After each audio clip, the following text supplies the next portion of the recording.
Galmee du'a kooti galaa galchiteeta jabaataan maqaa kee nakaasi gooftaa koo situ aannan obaase gubaataa laphee koo kaleessana. Kabajamuu barbaannan dursa kabaja laadhu hiyyeessa sooressan jedhin hunduma waliin jiraadhu umurii gargarin qoodin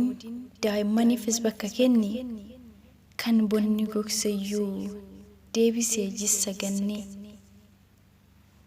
konkolaataa gatiin guddaa ni beektamti yeroo qabdu fayyadamii hunduma jaalalaan biti qabeenyi yoomuu hin dhumne kan gannaaf bona yaa'u kan baajata hin barbaachifne iddoo ati kaate kan taa'u kanattuun hin hatamne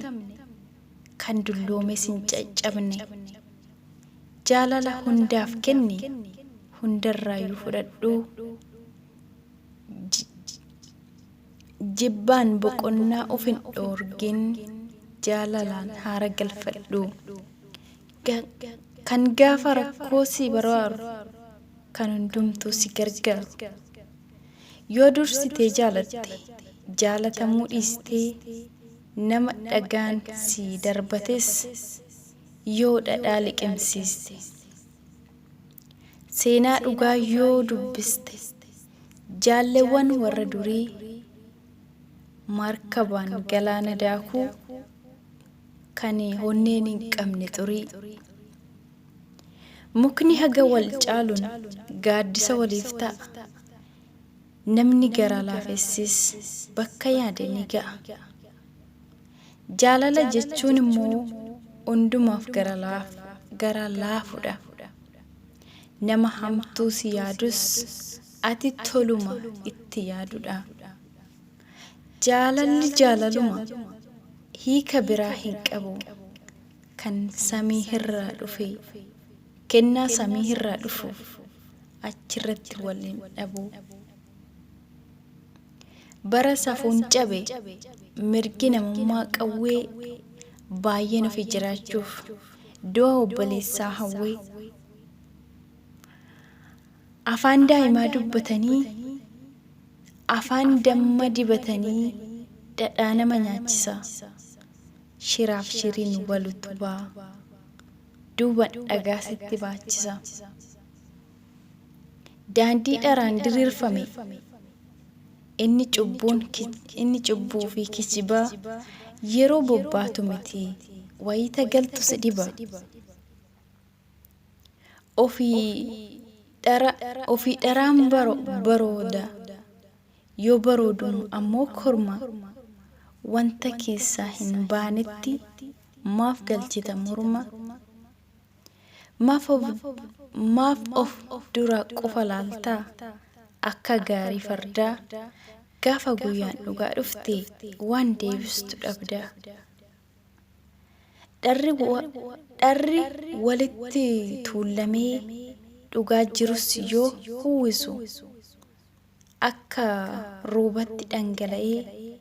akka qilleensattis yoo bubbisu dhugaaf ulfi ooltee bultee ni mul'atti dhugaan afaan ukkaamsanis iddoo biraatti ni dubbatti lafa abdatantuu sanyii achitti hambisa nama amanantuu diina nama nyaachisa waan dhaggeeffataniif galatoomaa. Ashamaa harka fuunee akkam jirtu hordoftoota chaayinaa laayinii Itoophii kan taatanii biyya keessas biyya alas warra jirtan nagaan waaqayyo isiniif haa baay'atu iddoo jirtanitti lafaa fi haala keessa jirtan keessatti waaqayyo nagaa dachaadhaan isiniif haa kennu isin jecha ani obboleettiin keessan nagaa kooti walaloo kanas akka jaalattan abdiin qaba yoo isinitti tolee laayik sheer gochuudhaan na jabeessaa yoommoo dogoggorrii fi akkasuma wanti isiniin galle yoo jiraate keeka qabdanii soo jiraate koomentii jalatti na barreessaa yaada keessan naaf kennaa yaadi keessan utubaanaaf ta'an na jabeessaa iddoon dogoggorreetti illee akkasuma akkan deebi'u na taasisa maaliif yaanni keessan na utubana jabeessa waan ta'eef jechuudha. Kanaaf kana sinin jechu barbaada yaada qabattan koomentii jalatti naaf kaa'a. Sodaaf salphii tokko malee akkan wanna balleesse yookiin immoo dogoggoree akkan sirreessuuf sinin jechu jaalladha. Egaa namoonni chaanaala kana haaraa taatan subscribe gochuun nutti dabalamaa. Maatiin uftaa mallattoo notificationii on gochuudhaan viidiyoon yeroo maraa asirraan nagalakkifamu akka simbira ga'u taasisa waan ta'eef isin jechu jaalladha.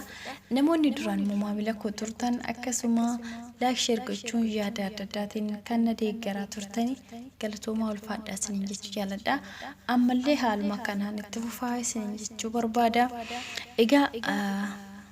viidiyoon kiyyaarraa yookiin immoo yaadna ni qabadhee dhufe har'aa isa kana fakkaata.